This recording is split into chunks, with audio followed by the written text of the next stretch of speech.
इंसान को जो मकाम और मर्तबा खुदा ने दिया है उसको तस्लीम करने ही में खुदा की खुशनुदी हासिल होती है।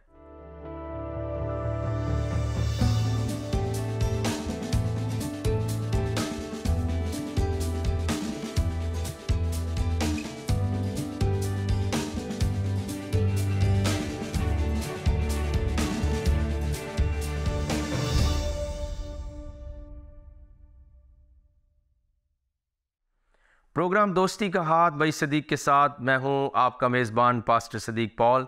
आप सबों की खिदमत में शलोम, सलाम और अस्सलामु अलैकुम। आज के हफ्तावार प्रोग्राम का आगाज़ इस दुआ के साथ करते हैं कि आप जहां कहीं पर भी हैं सलामती और खैरियत के साथ हों।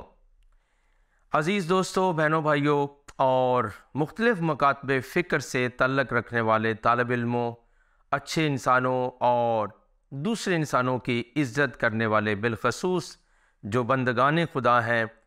उनसे आज मैं ये गुजारिश करूँगा कि आज का जो मौजू है वो इंतहाई अहम है, इसलिए कि दुनिया के अंदर नफ़रत ज़्यादा होती चली जा रही है और मोहब्बत का मादा कम होता चला जा रहा है। तो हम चलते हैं अपने मौजू की तरफ, और आज का मौजू ये है गैर मुस्लिमों का मकाम और एहतराम। ये बहुत ज़रूरी मौजू है, क्योंकि याद रखिए कि जो नफ़रत आज की दुनिया में बढ़ रही है, जिनको हम सेकुलर कहते हैं या बाज़ दफ़ा दुनियादार लोग कहते हैं, वो टॉलरेट करते हैं और वो जब बाहमी गुफ्तगू करते हैं तो उनके पास बर्दाश्त का वादा भी होता है, इल्म और तहकीक भी होती है। लेकिन बड़े ही अफसोस के साथ ये कहना पड़ेगा कि नफ़रत जो बढ़ रही है वो सिर्फ आम लोग नहीं, जिनको हम दुनियादार कहते हैं, और बाज़ हम कहते हैं ये खुदा वाले नहीं, इनका कोई खुदा के साथ तल्लक नहीं है। नफ़रत जो बढ़ रही है वो बज़ाहिरी तौर पर मज़ाहिब के मानने वाले लोग, अकीदों के मानने वाले लोग, किताबों के मानने वाले लोग जो हैं वो इसको रवाज दे रहे हैं। इसलिए ज़रूरत इस बात की है कि हम कुछ ऐसा किरदार अदा करें, जैसा कि हमारे प्रोग्राम का नाम दोस्ती का हाथ भाई सदीक के साथ है, कि वो जो हिद्दत है, वो हरारत है, वो कम हो और इसकी जगह प्यार और मोहब्बत को रवाज मिले। आइए आज के प्रोग्राम के आगाज़ ही में जो हमने मौजू अनाउंस किया, जो टॉपिक अनाउंस किया है कि गैर मुस्लिमों का मकाम और एहतराम, उसके लिए एक हवाला है जो इंजील मुक़द्दस में से मैं आपके साथ पढ़ना चाहता हूं। और यकीनी तौर पर बहुत सारे लोग जब हमारा प्रोग्राम सुनते और देखते हैं तो उनके हाथों में कलाम भी होता है और वो साथ मिलकर भी पढ़ते हैं, और बाज़ दफ़ा ऐसी गवाहियाँ और ऐसे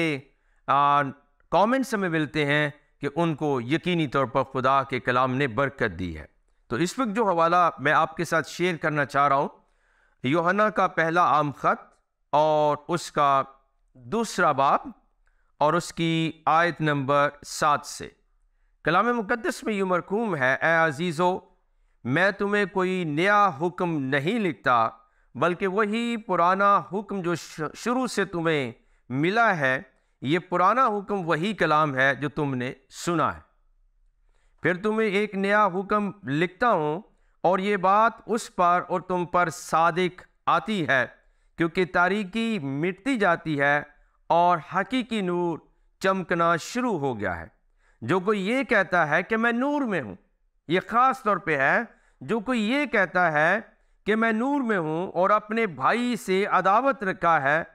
वो अभी तक तारीकी ही में है। जो कोई अपने भाई से मोहब्बत रखता है वो नूर में रहता है और ठोकर खाने का नहीं, लेकिन जो अपने भाई से अदावत रखता है वो तारीकी में है और तारीकी ही में चलता है, और ये नहीं जानता कि कहाँ जाता है, क्योंकि तारीकी ने उसकी आंखें अंधी कर दी हैं। खुदावंद के कलाम के पढ़े और सुने जाने की तमाम बरक़ात हजूर अल मसीह के पुरफज़ल नाम के वसीले से हम सब की ज़िंदगियों पर हो, आमीन। तो जैसा आज के प्रोग्राम का मौजू है कि गैर मुस्लिमों का मकाम और एहतराम, और इस मौजू की ज़रूरत क्यों पेश आई है कि बाज़ दफ़ा अहले इस्लाम के यहाँ ये अकीदा पाया जाता है कि वो दुनिया के सबसे मोहतरम और सुप्रीम इंसान वो हैं और बाकी लोग गोया सेकेंडरी हैसियत रखते हैं या थर्ड क्लास सिटीज़न हैं, और इस तरह से नफ़रत जो है वो उनके ख़िलाफ़ रवाज पाती है। और अगर हम इस्लाम का और कुरान शरीफ का और इस्लामी चीज़ों का मुताला कर लें तो मैं ये कहने में बहक मजानब हूँ कि याद रखिए बहुत सारी चीज़ों का अजाला मुमकिन है, लेकिन अगर हम सुनी सुनाई बातों के ऊपर हमेशा गौर करते रहेंगे और उन्हीं को अकीदे के तौर पर और आर्टिकल ऑफ फेथ के तौर पर अपना लेंगे तो फिर शायद इस्लाह या दोस्ती को रवाज देना नामुमकिन सा लगता है। और ये नफरत याद रखिए, जब लोग स्कॉलर से सुनते हैं, जब लोग अहले इल्म जो बज़ाहिरी तौर पर इल्म के वारिस कहलाते हैं उनसे सुनते हैं तो फिर ये और भी आगे बढ़ना शुरू हो जाती है।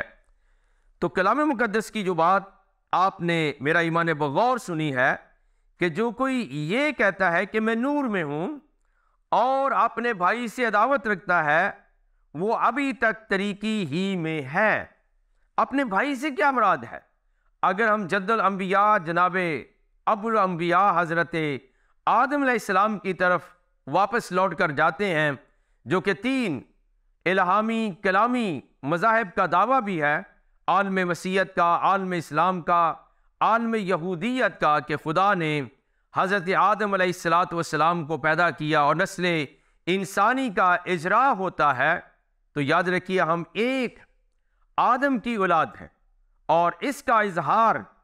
कलाम मुक़द्दस के अंदर हज़रत मलाकी नबी के मुक़द्दस सहीफ़ा के वसीले से भी हमें मिलता है कि वाक़अतन खुदा जो है वो हमारा बानी है, वो हमारा खालिक और मालिक है, और खुदा जो है वो इस बात को रवाज देता है कि लोग उसको खालिक और मालिक माने। तो हज़रत मलाकी अलैहिस्सलातु वस्सलाम का मुक़द्दस सहीफ़ा और उसका दूसरा बाब और फिर उसकी 1-2 आयात को मैं पढ़ता हूँ। ये बज़ाहिरी तौर पर मियाँ और बीवी के मुस्तहकम रिश्ते और उस मुक़द्दस बंधन के मुतल्लिक है, लेकिन अगर हम उसकी 15वीं आयत को पढ़ते हैं तो लिखा है, और क्या उसने एक ही को पैदा नहीं किया बावजूद के उसके पास और अरवाह मौजूद थीं, फिर क्यों एक ही को पैदा किया? इसलिए कि खुदा तरस नस्ल पैदा हो। और फिर 10वीं आयत इसी बाप की है, क्या हम सब का एक ही बाप नहीं? क्या एक ही खुदा ने हम सब को पैदा नहीं किया? फिर क्यों हम अपने भाइयों से बेवफाई करके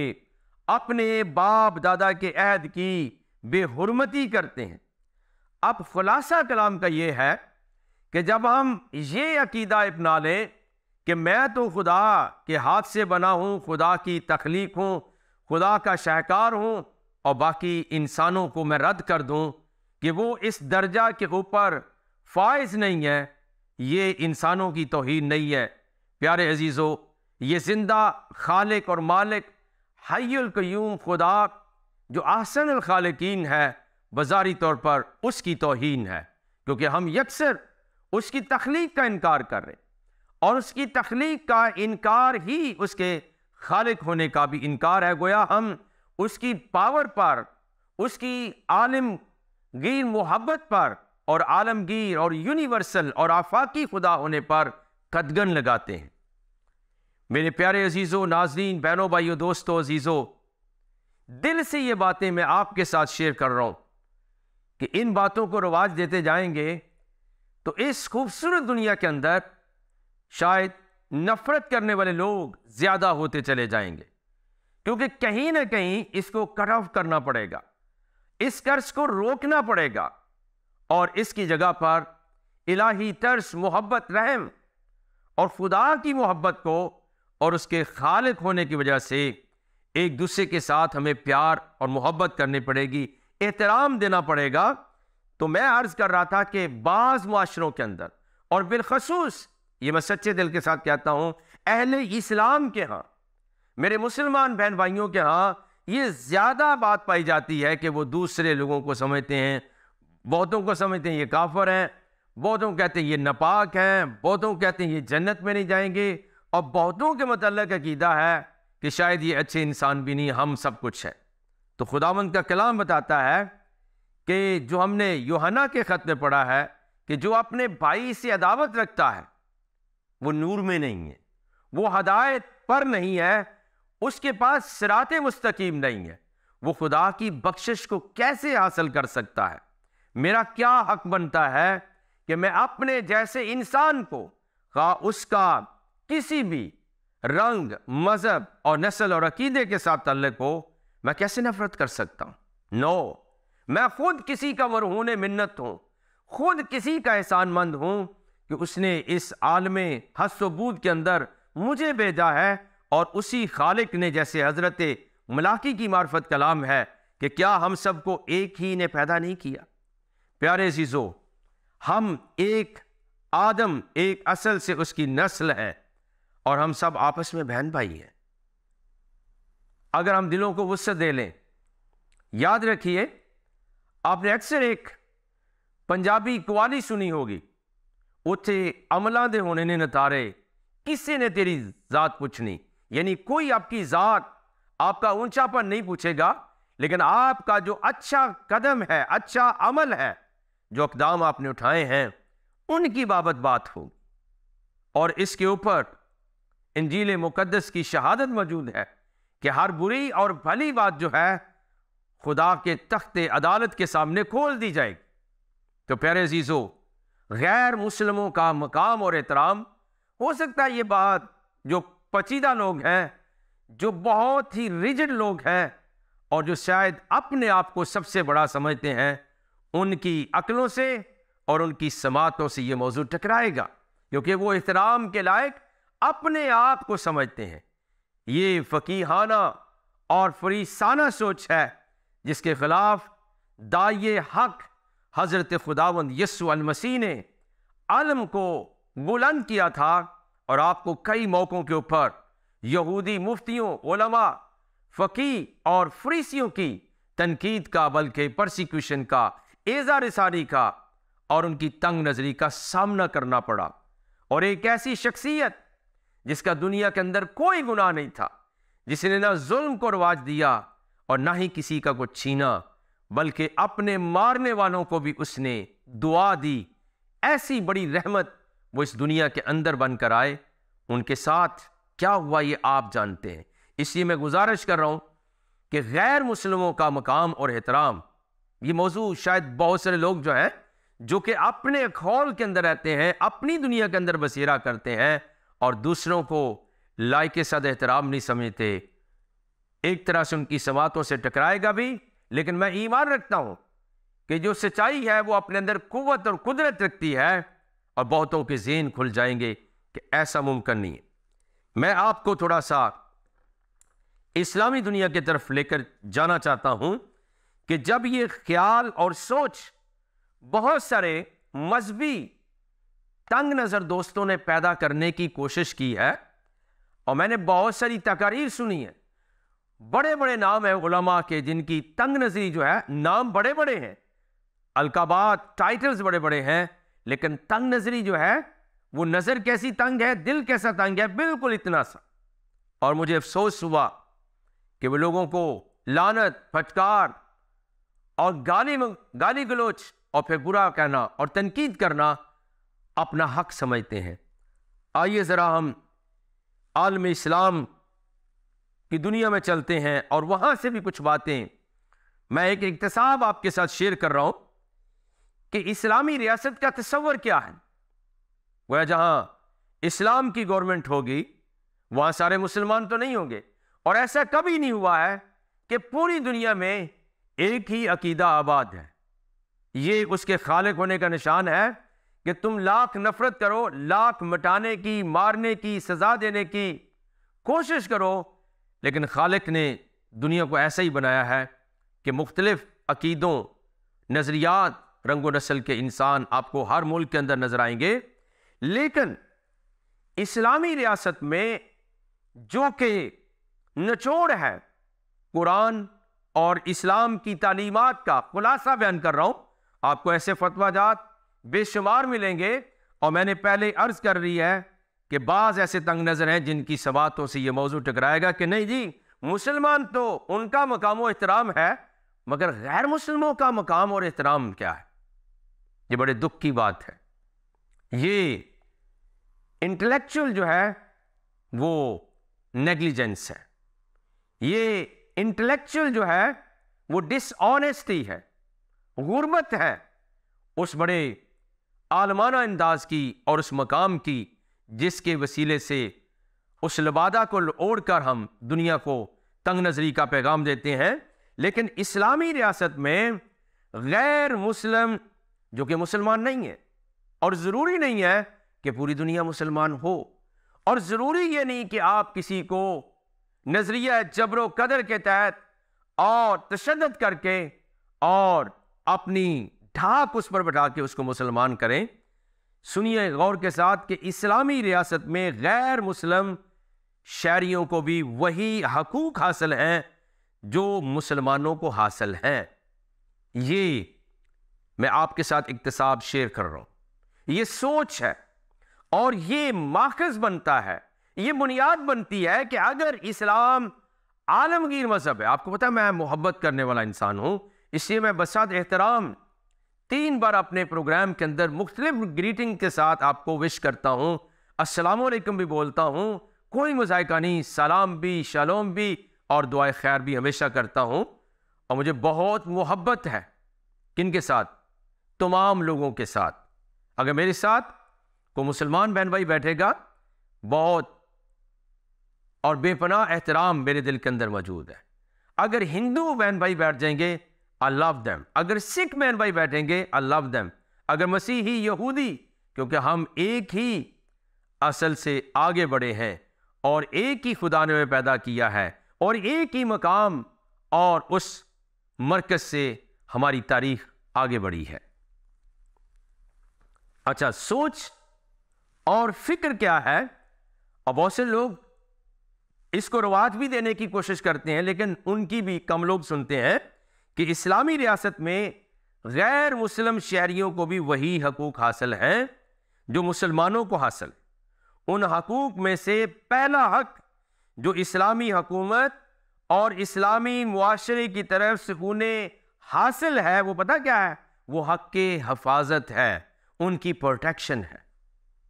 उनकी सिक्योरिटी है, उनकी सलामती है। और सिर्फ ये सतही तौर पर नहीं होना चाहिए, बल्कि जो उन्हें हर किस्म के खारजी, अगर एक्सटर्नल और दाखिली जुल्मों ज्यादती के खिलाफ मुयस्सर होगा, यानी अगर अंदर से उनके खिलाफ इस्लामी रियासत में कुछ ऐसे तंग नजर लोग उन्हें तंग करना चाहें या बाहर से उनके ऊपर हमला आवर हो, तो उनके खिलाफ उन्हें हक के हफाजत मिलना चाहिए। और इसलिए कि ताकि वो मुकम्मल तौर पर अमन और सुकून की जिंदगी बसर कर सकें। जनाबे हजरत मोहम्मद बिन अब्दुल्ला और पैगंबर इस्लाम ने एक सरमन दिया था, एक खुतबा दिया था,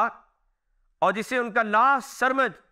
भी कहा जाता है, यानी हिज्जतुल वदा के ऊपर उनके सरमन की बहुत शोहरत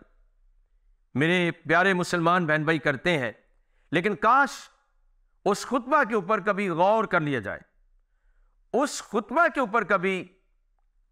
गहरे दिल से सोच लिया जाए। लेकिन शामत अमान यह है और काबिल अफसोस बात यह है कि हम हर बात को अपनी तरफ मोड़ लेते हैं और उसी बात को दूसरों के खिलाफ चस्पा करके, तकरीर करके, तबलीग करके हम नफरत का जरिया बना देते हैं। तो मेरी गुजारिश यह है, 2 बातें मानने पड़ेंगी कि क्या इस्लाम सिर्फ दुनिया मुसलमानों के लिए है, कुरान शरीफ सिर्फ मुसलमानों के लिए है, फिर आप इसको आलमगीर दावत नहीं कह सकते, यूनिवर्सल रिलीजन नहीं कह सकते, यूनिवर्सल किताब नहीं कह सकते। और जैसा आपने अक्सर सुना है कि कुरान एक मुकम्मल ज़ाबता हयात है, जिसके ऊपर यह डिबेटेबल है, इसके ऊपर बहस होना बाकी है। Islam if it's a complete code of life, तो फिर कंप्लीट कोड ऑफ लाइफ में से मुसलमान नहीं आते। और अगर याद रखिए, हज्जतुल वदा का लास्ट सरमन जो है, पैगंबर इस्लाम ने जो खुतबा दिया है, अगर वो सिर्फ मुसलमानों के लिए है तो उसमें क्या अनोखी बात है, क्योंकि आप हर बात को अपनी तरफ मोड़ लेने का हुनर रखते हैं। लेकिन मैं आपके साथ तमाम जो इस वक्त इस प्रोग्राम को देख रहे हैं और बाद में देखेंगे, उनके लिए मैं अर्ज कर देना चाहता हूं कि वहां पर पैगंबर इस्लाम ने खुतबा हज्जतुल विदा के मौका पर न सिर्फ मुसलमानों को बल्कि पूरी नस्ल इंसानी को मुखातब किया था और उनकी इज्जत, जान और माल का तहफ़्फ़ुज़ फराहम किया था। अब उस खुतबा के अंदर जो बातें चंद अर्ज करता हूं, उसमें लिखा था कि इन्ना दिमाअकुम व अमवालुकुम व आरादुकुम अलैकुम हराम। अब ये लास्ट सरमन है, बेशक तुम्हारे खून और तुम्हारे माल और तुम्हारी इज्जतें तुम पर इसी तरह हराम है का हुर्मते यौमिकुम हाजा फी शहरिकुम हाजा फी बलदिकुम हाजा इला यौमे यलकुन रब्बुकुम। बेशक तुम्हारे खून और तुम्हारे माल और तुम्हारी इज्जतें तुम पर इसी तरह हराम है जैसे तुम्हारे इस दिन की हुर्मत तुम्हारे इस महीने और तुम्हारे इस शहर में मुकर्रर की गई है, यहां तक कि तुम अपने रब से मिलोगे। ये बात आपने इरशाद फरमाई कि एक लंबा बाउंड है और लंबी पाबंदी है यहां तक कि तुम अपने रब से मिलो। इसका मकसद यह है कि आप सिर्फ खास हालत में ही किसी को अपना डिफरेंट चेहरा नहीं दिखा सकते कि मैं तो बहुत पीसफुल हूं जी, लेकिन अगले ही लम्हे आप अपना हथियार निकालें, यानी अपना असल रूप लोगों को दिखाना शुरू कर दें। तो मेरा ईमान है कि इस वक्त जितने नाजरीन मसीही बहन भाई, मुसलमान बहन भाई और दीगर अक़वाम के अच्छे इंसान मेरे प्रोग्राम के साथ शामिल है, वो देख रहे हैं, उनसे मेरी गुजारिश ये है कि मुझे कोई इस पे एतराज नहीं है। इस्लाम के स्कॉलर जो चाहे बयान करें, लेकिन लॉजिकल सेंस में उनको यह मानना पड़ेगा कि क्या इस्लाम सिर्फ आपके लिए है, कुरान शरीफ आपके लिए है और जनाब पैगंबर इस्लाम के पैगंबर सिर्फ आपके लिए आए और वो खास तबके के लिए आए, खास फिक्र के लिए आए, तो फिर आज के बाद इस्लाम को आलमगीर दावत, आलमगीर मजहब, आफाकी कुरान, आफाकी पैगंबर इस्लाम की तालीमात कहना छोड़ दीजिएगा, वगरना आपको मानना पड़ेगा कि ये फिर दुनिया के अंदर तजाद पैदा करेगा, जो आप कह रहे हैं और जो आप करके दिखा रहे हैं। इसके ऊपर बहुत ज्यादा बहस हो सकती, लेकिन याद रखिए, लिहाजा किसी भी इंसान और किसी भी मजहब के पैरोकार को नाहक कत्ल करना, उसका माल लूटना सवाब समझकर कि यदि किसी का है, उसकी इज्जत पर हमला करना, ये तो किसी की मां बहन है जी, ये तो मुसलमान ही नहीं है, उसकी तजलील करना ना सिर्फ हराम है बल्कि उसके मुर्तकब जो शख्स हैं उनको मेरा ख्याल है कि अलमनाक सजा भी सुनानी चाहिए और देनी चाहिए, क्योंकि वो इस तरह से पैगंबर इस्लाम के भी खिलाफ बात करते हैं, कुरान के मैसेज के भी खिलाफ बात करते हैं और फिर अपने वजूद को वो दुनिया के लिए मुसीबत बनाकर पेश करना चाहते हैं। लेकिन याद रखिए, हम कुछ चीज़ें कुरान शरीफ में अगले प्रोग्राम में आपके साथ शेयर करेंगे, लेकिन आज के लिए मैं ये कहना चाहता हूं कि जो हिज्जतुल वदा का मौका है, जहां पे आपने अपना लास्ट सरमन जो है वो शेयर किया है, उसकी गर्जो गायत क्या थी कि ना सिर्फ आज के दिन बल्कि लिखा है, जैसे मैंने पढ़ के भी सुनाया, कि तुम्हारे जाने, तुम्हारे माल, तुम्हारी इज्जतें एक दूसरे पर हराम है, हक़ हलाल नहीं है कि ये मेरी इज्जत नहीं है तो मैं दूसरे की इज्जत के साथ क्या करूंगा। तो काबिल फ़िक्र जो बात है, मेरा ख्याल है आपका रवैया इस्लाम के ऊपर कदगन लगाएगा, इस्लाम के ऊपर लोगों को बददिल और बदज़हन करेगा कि ये कैसा पैगाम है कि जो सिर्फ उन लोगों के लिए है। तो फिर आपको ये पैगाम मुबारक हो। किसी को तबलीग करना, किसी को बताना और किसी को दावत देना, आप खुद मुसीबत में हैं, आप खुद एक अंबार को और एक गुबार को अपने दिलों के अंदर रखते हैं, दूसरे इंसानों को उसमें क्यों मुलव्वस करना चाहते? अजीज़ा ने गिरामी, प्यारे दोस्तों और अजीज़ों, हमारे अंदर खुदा ने मोहब्बत के मादे को रखा है, चाहत को रखा है। और आप देखिए, हर इंसान जब मोहब्बत चाहता है कि मुझे मोहब्बत मिले, हर इंसान का वो बुरा भी कहता है मुझे इज्जत मिले, इसका मतलब ये है कि खुदा ने उसके अंदर ये बात रखी है। लेकिन ये क्या वजह है कि वो दूसरों को ना मोहब्बत देना चाहेगा और ना इज्जत देना चाहेगा? ये बहुत अजीब तर बात है। नाज़रीन, हम खुदा के शुक्रगुजार हैं आप सबके लिए, क्योंकि आप इस प्रोग्राम का हिस्सा हैं, कि हम अच्छी बातें आपकी खिदमत में लेकर हाज़िर होते हैं। वक्त हुआ चाहता है आज के प्रोग्राम का, और हम दुआ करेंगे। प्यारे आसमानी रूहानी बाप रब्बुल फ़वाज, आपकी शुक्रगुजारी करते हैं आपके जलाल, आपकी मोहब्बत, आपकी बरकत के लिए। हम सब के दिलों को कायल कर, मायल कर कि हम दूसरों को मोहब्बत, इज़्ज़त, एहतराम और तहफ़्फ़ुज़ दे सकें, और तेरी मखलूक के लिए हम अपने अंदर अच्छा जज्बा रखें और कबूलियत का जज्बा रखें, क्योंकि यही बात हमें आपकी हजूरी में मकबूल ठहराएगी। ये दुआ हम तेरे कलमतुल्लाह रूहुल्लाह कलाम मुजस्सम जनाब हजूर खुदावंद यीशु मसीह के नाम के वसीले से उनके तौफीक मांग लेते और पा लेते हैं। आमीन सुम्मा आमीन। नाज़रीन, देखते रहिएगा प्रोग्राम दोस्ती का हाथ भाई सदीक के साथ। बहुत शुक्रिया।